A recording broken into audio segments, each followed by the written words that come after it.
America এর আগে ইরানকে 1979 পর থেকে নানা রকম প্রায় বলা হয় হাজার হাজার নিষেধাজ্ঞা বিভিন্ন সেক্টরে দিয়েছিল, কিন্তু এইবার আবার নতুন করে একই নিষেধাজ্ঞা দিচ্ছে, কিন্তু এটার সঙ্গে নতুন করে যুক্ত হচ্ছে যদি ইরানকে কেউ সহযোগিতা করে তাদেরও আমেরিকা তাদের নিষেধাজ্ঞার আওতায় আনবে।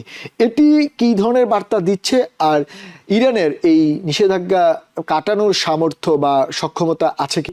এই যে অসীম মুনির একটা ডেলিগেশন নিয়ে সে দেশে যাচ্ছেন এবং ট্রাম্প তাকে কল করে বলছেন যাওয়ার জন্য, ফলে তারাও বোঝেন সম্ভবত যে এই যত কিছুই করা হোক না কেন অন্যান্য ব্যবস্থা যে নাই, তাদের বিরুদ্ধে ফার্দার সামরিক ব্যবস্থা নেওয়া হবে না, মিড টার্ম ইলেকশনের পরে, আগে না হলেও পরে যে আবার ভয়ঙ্কর আক্রমণ করা হবে না, তাদের মানে রেজিম চেঞ্জের ধারণা থেকে তারা সরে এসছেন, সেটা আমরা মনে করব না। শুধু আমেরিকা, ইরান, ইসরায়েল নয়, সারা পৃথিবী এর একটা কুফল ভোগ করতেছে এবং সবাইকে এর প্রাইস পে করতে হচ্ছে। ইরান একটি সার্বভৌম দেশ, তাদের তো অনেক দেশে তাদেরকে সহায়তা করতে পারে, তাহলে কি এই যুদ্ধটা কি আরো বড় স্প্রেড হবে কিনা? যেমনটা মাহমুদুল্লাহ ভাই বললেন যে চীনকে হয়তো একটু স্বাভাবিকভাবে দেখতে পারে, কিন্তু অন্যান্য দেশকে ব্যাপারে কি আমেরিকা আরো কঠোর হবে কিনা? কঠোর হলে সেটি কি ধরনের ইম্প্যাক্ট পড়তে পারে? যুদ্ধ যদি আরো বছরখানেক চলে, কমপক্ষে 2 কোটি লোক খাদ্যাভাবে ভুগবে, প্রচন্ড খাদ্যাভাবে ভুগবে। আমরা কেবল শহরাঞ্চল দেখছি, গ্রামাঞ্চল অবস্থা তো জানি। আমি একটু মাহমুদুল্লাহ ভাই আপনাকে দিয়ে আজকে শুরু করি। মাহমুদুল্লাহ ভাই, আপনি তো সাংবাদিক মানুষ এবং আপনি দীর্ঘদিন এই জিনিসগুলো অনুসরণ করেন, ফলো করেন, অবজার্ভ করেন। আপনি জানেন যে আমেরিকা এর আগে ইরানকে 1979 পর থেকে নানা রকম প্রায় বলা হয় হাজার হাজার নিষেধাজ্ঞা বিভিন্ন সেক্টরে দিয়েছিল, কিন্তু এইবার আবার নতুন করে একই নিষেধাজ্ঞা দিচ্ছে, কিন্তু এটার সঙ্গে নতুন করে যুক্ত হচ্ছে যদি ইরানকে কেউ সহযোগিতা করে তাদেরও আমেরিকা তাদের নিষেধাজ্ঞার আওতায় আনবে। এটি কি ধরনের বার্তা দিচ্ছে? আর ইরানের এই নিষেধাজ্ঞা কাটানোর সামর্থ্য বা সক্ষমতা আছে কিনা আপনি কি মনে করেন?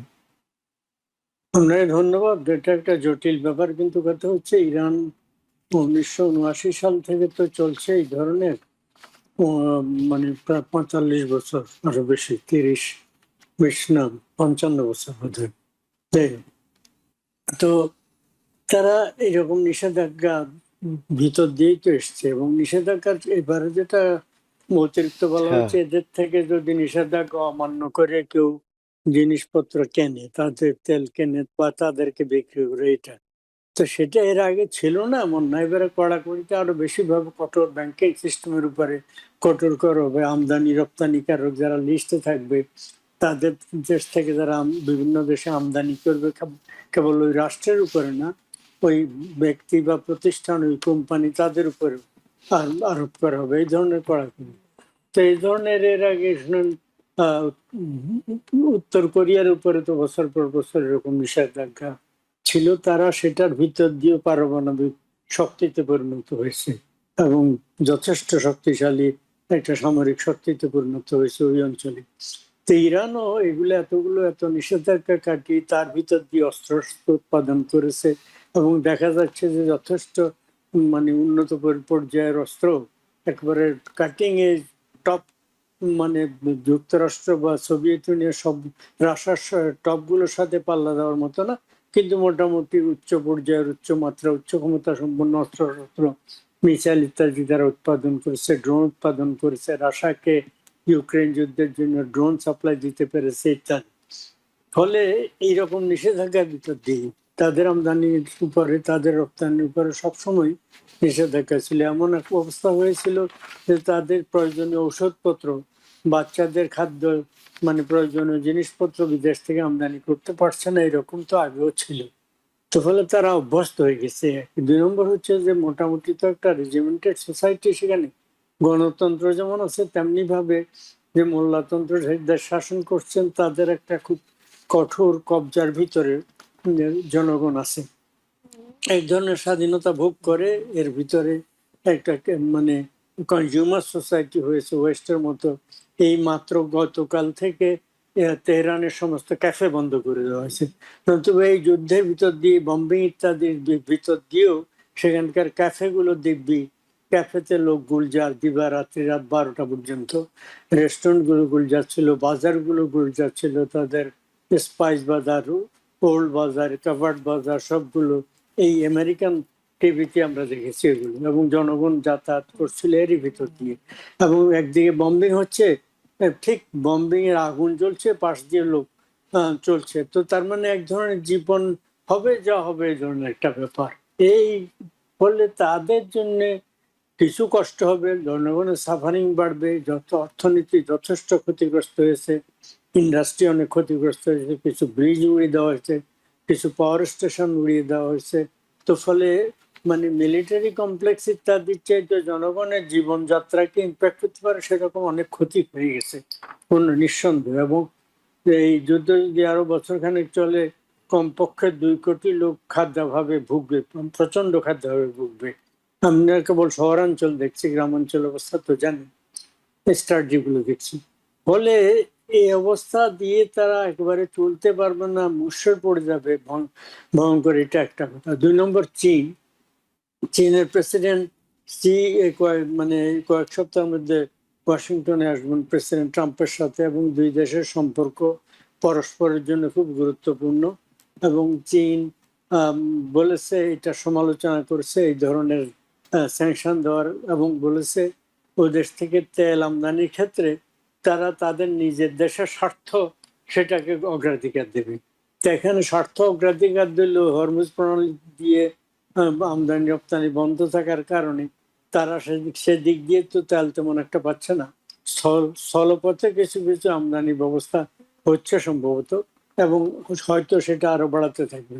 কিন্তু চীনেরও অর্থনীতি তো বিরাট অংশে তারা একেবারে ভয়ঙ্কর ভাবে ডিফাই নাও করতে পারে। এর কারণ হচ্ছে চীনের অর্থনীতি তো মানে রপ্তানির উপর অনেকটা নির্ভরশীল। যুক্তরাষ্ট্র মানে এখন একটা সমস্যায় পড়ে গেছে যে চীন রেয়ার আর্থ, রেয়ার মিনারেলস রপ্তানি করে, এবং সেটা প্রায় একচেটিয়া তাদের সারা ওয়ার্ল্ডের সমস্ত প্রয়োজনের ওই ধরনের জিনিসপত্রের প্রায় 80% কাছাকাছি চীন থেকে আসে। সেগুলো না আসলে অস্ত্রশস্ত্র, মিসাইল, ফাইটার জেট থেকে শুরু করে গাড়ি, মানে কারখানা, আধুনিক আধুনিক গাড়ি, এগুলো অনেকগুলি প্রচন্ড ভাবে ক্ষতিগ্রস্ত হবে, মানে ব্যাহত হবে। ফলে সেই জন্যই চীনের উপরে আপনার অতিরিক্ত শুল্ক আরোপ করে 50% আবার উপরে পরে ট্রাম্প নিচে নেমে এসছেন। এটা একটা ট্রুথ। কিন্তু অপরদিকে আস্তে আস্তে এই সমস্ত জিনিসের সাপ্লায়ার কিছু কিছু ক্ষেত্রে কিছু পার্সেন্টেজ 10, 15, 20% পর্যন্ত অন্যান্য সূত্র থেকে আহরণের অবস্থা অলরেডি ব্যবস্থা করে ফেলেছেন প্রেসিডেন্ট ট্রাম্প। অস্ট্রেলিয়া ইত্যাদি অনেক জায়গা থেকে করছেন।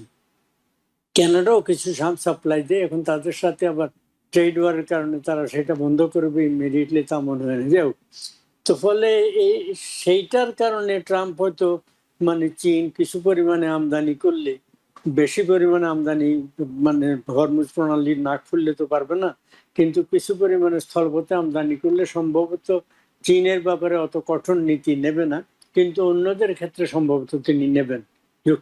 প্রেসিডেন্ট ট্রাম্প আজকে মানে ফাইন্যান্স সেক্রেটারি বেসেন্ট খুব কড়াকড়ি ঘোষণা করেছেন। ফলে আমার মনে হচ্ছে কিছু মানে কিছু ক্ষতিগ্রস্ত হবে, কিন্তু আবার থুবড়ে পড়ে যাবে এটা না। অন্যদিকে আরেকটা দিক শুনুন, একদিকে তো তিনি এটা করেছেন, অপরদিকে পাকিস্তানের মানে প্রায় অলিখিত সামরিক শাসক পর্দার অন্তরালের, তাদের army chief, chief of defence staff এবং chief of defence forces general Asim Munir, তিনি তেহরান যাচ্ছেন। তিনি যাচ্ছেন কেন? তার মানে তাকে নাকি 2-1 দিন আগে প্রেসিডেন্ট ট্রাম্প ফোন করে বলছেন যাওয়ার জন্য। ফলে প্যারালাল ট্র্যাকে কাজ হচ্ছে, একদিকে এইদিকে চাপ হচ্ছে, অন্যদিকে আবার কোনো ভাবে তাদেরকে স্পেসিফাই করে মানে আলোচনা বা শুরু করা যায় কিনা, আলোচনার টেবিলে আনা যায় কিনা। কিন্তু দুই পক্ষই গোঁ ধরে আছে। যুক্তরাষ্ট্র মানে তাদের কাছ থেকে যে সমস্ত জিনিস চাচ্ছে সেক্ষেত্রে তারা আরো বেশি কনসেশন চাচ্ছে, আর ওরা বলছে যে হরমুজ প্রণালীর ব্যাপারে এটাকে তো প্রেসিডেন্ট ট্রাম্প যুক্তরাষ্ট্রের মানে সার্বভৌমত্ব, এটার উপরে কর্তৃত্ব ডিক্লেয়ার করে বসে আছেন। সেই ট্রাম্প, ইরান বলেছে কোনো অবস্থাতে হরমুজ প্রণালী তাদের অধিকার তারা ছাড়বে না। তার একটা তার মানে আপনি যেটা বলতে চান, শেষ সেন্টেন্স। ফলে এটা টানা পড়ে না, কিন্তু তারপর তো দেখুন এই যে অসীম মুনির একটা ডেলিগেশন নিয়ে সে দেশে যাচ্ছেন, এবং ট্রাম্প তাকে কল করে বলছেন যাওয়ার জন্য। ফলে তারাও বলছেন সম্ভবত যে এই যত কিছুই করা হোক না কেন, অন্যান্য ব্যবস্থা যে নাই, তাদের বিরুদ্ধে ফার্দার সামরিক ব্যবস্থা নেওয়া হবে না মিড টার্ম ইলেকশনের পরে, আগে না হলেও পরে যে আবার ভয়ঙ্কর আক্রমণ করা হবে না, তাদের মানে রেজিম চেঞ্জের ধারণা থেকে তারা সরে এসছেন, সেটা আমরা মনে করব না। ফলে সেগুলো আপাতত আমরা জানছি না, কিন্তু তারপরও এই হরমুজ প্রণালী খোলার জন্য আসিম মনিকে সেখানে চেষ্টা হচ্ছে এবং আবার টেবিলে নেগোসিয়েশন টেবিলে আনার জন্য চেষ্টা হচ্ছে। পরে প্যারালেল একদিকে আপনি যেটা বলছেন এই প্রচন্ড স্যাংশনের ব্যবস্থা, পাশাপাশি তাদেরকে আলোচনায় ফেরাতানোরও চেষ্টা চলছে। দেখা যাক। না, সেটা আপনি ঠিকই বলছেন, এবং সেই সঙ্গে শুধু আসিফ মুনির নয়, ওমানের ফরেন মিনিস্টার উনিও তেহরান ভিজিট করছেন আগামীকাল। তার মানে 25 আগস্ট ওখানকার সময় দেখা, সেটিতে বুঝাই যাচ্ছে যে যেটা আপনি বললেন প্যারালাল সমান্তরাল আলোচনা এবং স্যাংশন দুটোই চলছে। আপনি থাকেন, আমি একটু জয়নাল ভাই, যেটি বলা হচ্ছে যে আমেরিকা 1979 সালে যখন জিমি কার্টার স্যাংশন দিয়েছিল, তার পরবর্তী সব প্রেসিডেন্ট ইনক্লুডিং বারাক ওবামা থেকে শুরু করে এবং প্রেসিডেন্ট ট্রাম্পের প্রথম টার্মেও স্যাংশন দিয়েছিল অর্থনীতি, কিন্তু প্রেসিডেন্ট ট্রাম্প এবার এসে বলল, প্রথমবারে এসে বলল স্যাংশনে কাজ হয় না, এবং উনি সরাসরি আক্রমণও করলেন, কিন্তু উনি আবার সেই পুরনো স্যাংশনে ফিরে গেলেন অর্থনৈতিকভাবে। এটি কি বার্তা দিচ্ছে, কেন তিনি সেটাতে ফেরত গেলেন, সেটি অনেকেরই প্রশ্ন থাকতে পারে। এবং দ্বিতীয়ত হচ্ছে যে এইবারের স্যাংশনের নতুনত্ব দিক হচ্ছে যদি ইরানকে কেউ সহায়তা করে তাদেরকেও সেই স্যাংশনের আওতায় আনা হবে। সেক্ষেত্রে ইরান একটি সার্বভৌম দেশ, তাদের তো অনেক দেশে তাদেরকে সহায়তা করতে পারে, তাহলে কি এই যুদ্ধটা কি আরো বড় স্প্রেড হবে কিনা? যেমনটা মাহমুদুল্লাহ ভাই বললেন যে চীনকে হয়তো একটু স্বাভাবিকভাবে দেখতে পারে, কিন্তু অন্যান্য দেশকে ব্যাপারে কি আমেরিকা আরো কঠোর হবে কিনা? কঠোর হলে সেটি কি ধরনের ইম্প্যাক্ট পড়তে পারে বলে আপনি মনে করেন? ধন্যবাদ। ধন্যবাদ মোহাম্মদুল্লাহ ভাই, অত্যন্ত সুন্দরভাবে ব্যাকগ্রাউন্ডটা তুলে ধরতে পেরেছেন। তো আমি যেটি বলবো যে আমরা যুদ্ধের প্রথম থেকে এ পর্যন্ত লক্ষ্য করলে আমরা ক্লিয়ারলি বুঝতে পারছি যে 28শে ফেব্রুয়ারি যে যুদ্ধটা শুরু হয়েছিল, এটা যেখানে 69% থেকে 69% প্লাস আমেরিকান জনগণ মনে করে এই যুদ্ধটা একটা অপ্রয়োজনীয় যুদ্ধ ছিল, এতে কোনো সন্দেহ নাই। এবং এই যুদ্ধের সুফল তো নাই, কুফল কিন্তু শুধু আমেরিকা, ইরান, ইসরায়েল নয়, সারা পৃথিবী এর একটা কুফল ভোগ করতেছে এবং সবাইকে এর প্রাইস পে করতে হচ্ছে। এখন যে বিষয়টি, যে যুদ্ধকালীন সময়ে অনেকগুলো স্ট্র্যাটেজি থাকে, কখনো ধমক দেয়া হয়, কখনো বোম মারা হয়, কখনো আবার তাদের দেশকে রক্ষা করার জন্য গিয়েছে, এই ধরনের কথা বলা হয়। আমরা সবই শুনেছি। আমরা শুনেছি যে পরমাণু যে ইরানের ছিল সেটাকে ধ্বংস করে দেওয়া হয়েছে। আমরা শুনেছি যে তাদের আর্মি, নেভি, স্থলবাহিনী যত কিছু আছে সবকিছুকে ধ্বংস করে দেওয়া হয়েছে। এবং এখন আমরা শুনতেছি যে আবার ইকোনমিক যে এম্বার্গো, কয়েকদিন আগে আমরা দেখেছি যে ইউএইও তেহরানের উপরে এম্বার্গো দিয়েছে। ওকে, তো এই পুরো বিষয়টাই হচ্ছে যুদ্ধকালীন সময়ের কতগুলো কৌশলের অংশ। এখন শুধু বিষয়টি, যেটি আরেকটি বিষয় এখানে উল্লেখযোগ্য, সেটা হলো ইরানিয়ান তারা অত্যন্ত সংগ্রামী জাতি এবং অত্যন্ত দেশপ্রেমিক জাতি। আমরা লক্ষ্য করলে দেখব যে যখন প্রথম দিনেই তাদের সর্বোচ্চ নেতা সহ শীর্ষস্থানীয় 50 জন নেতাকে হারালো, এরপরে গোটা ইরান নেমে আসছে, যেখানে ভয়ে ইরানিরা মানে আশ্রয়, ব্যাংকের আশ্রয় নেওয়ার কথা, ইসরায়েলিরা আশ্রয় নিয়েছে, সেখানে কিন্তু লক্ষ লক্ষ ইরানি বেরিয়ে আসছে। এইটা হলো তাদের দেশপ্রেমের একটা বিরাট নমুনা। এবং মহদুল্লাহ ভাই একটু আগে যে কথাটি বললেন, তাদের ক্যাফেগুলা গতকাল পর্যন্ত খোলা ছিল এবং মানে মধ্যরাত পর্যন্ত চলতো, অর্থাৎ ভয়কে তারা জয় করতে পেরেছে। এবং ইরানিরা অত্যন্ত একটা প্রেস্টিজিয়াস জাতি, তারা আত্মমর্যাদাশীল জাতি, অত্যন্ত সংগ্রামী জাতি, যারা সংগ্রামের মধ্য দিয়ে আজকে, যার বয়স 45-46 বছর, সে জন্মের পরে দেখছে যে ইরান এম্বার্গোর মধ্যে আছে, আর সে এখন নেশারকে নেতৃত্ব দিচ্ছে। এখন বুঝছেন যে তার জন্মটাই হয়েছে এই সংগ্রামের মধ্য দিয়ে। যে সংগ্রামের মধ্য দিয়ে বড় হয় তাদের মানে কাস্টমাইজড হয়ে যায়। তো তো ইরানও কাস্টমাইজড, এতে কোনো সন্দেহ নেই।